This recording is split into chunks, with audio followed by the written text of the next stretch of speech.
ఈరోజు ఇప్పుడు ఉపన్యాసాలు చెప్పుకునే కంటే అవసరమైనటువంటి విషయాలు మాట్లాడుకోవటం మంచిది. అదేవిధంగా మనకు వచ్చినటువంటి మన వెంచర్ శేఖర్ గారు కానీ, తర్వాత మన మాజీ సర్పంచ్ రామారావు గారి గ్రామ సర్పంచ్ కానీ చాలా విలువైనటువంటి విషయాలు చెప్పారు.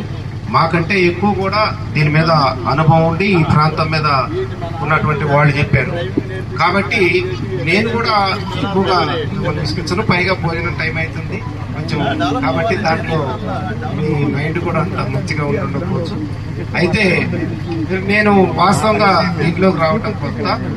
ఎందుకు అంటే ఆ రోజు నేను వెంకన్న వీళ్ళు చెప్పిన తర్వాత జూమ్ మీటింగ్ నేను కొద్ది రోజులు విన్న తర్వాత మాత్రమే నిర్ణయం తీసుకుంటానని చెప్పాను వాళ్ళకి. వెంటనే జూమ్ మీటింగ్ లో విన్నా.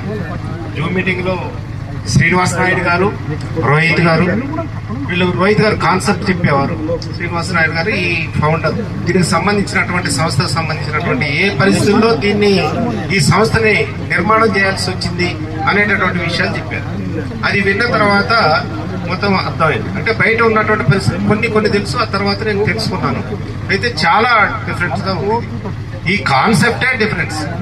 ఇది ఎందుకు అనంటే ఇది రెండు మోడల్స్ తో, ఒకటి అసోసియేట్స్, తర్వాత ఫ్రాంచైజీస్, ఇట్లా రెండు రకాలుగా ఉంటాయి. అంటే కొంచెం పెట్టుబడి పెట్టి ఫ్రాంచైజ్ తీసుకోగలిగే వాళ్ళకి వాళ్లకుండే లాభాలు, తర్వాత అసలు ఏమీ లేకుండా జీరోతో స్టార్ట్ అయ్యి ఏదో తనకున్నటువంటి వెహికల్ ఏదన్నా 2 వీలర్ తీసుకుని బయలుదేరిన వాళ్ళు ఏ విధంగా పైకి పోవటానికి, అదే విధంగా కింద సర్వీస్ ఇవ్వటానికి ఎట్లా ఉందో అది ఖచ్చితంగా అది దీంట్లో ఆ కాన్సెప్ట్ వినిపించారు. కాబట్టి అది ఏదైతే ఉందో దాన్ని దృష్టిలో పెట్టుకొని చాలా మంది అసోసియేట్స్ కూడా వరుసగా జాయిన్ కావడం జరిగింది.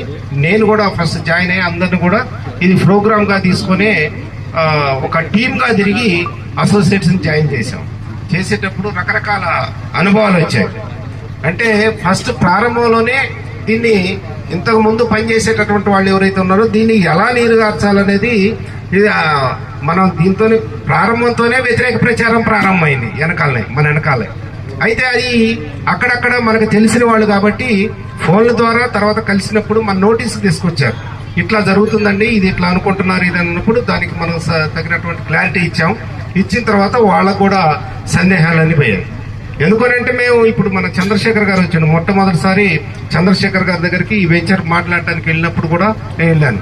ఆయన శ్రీనివాస్ నాయుడు గారు, రత్నం గారు, మేము వెళ్ళినప్పుడు కోటేశ్వరరావు గారు ఆ రోజు చెప్పారు. అయితే అంతకంటే ముందు వాస్తవంగా చంద్రశేఖర్ గారు అదృష్టవంతుడు. రియల్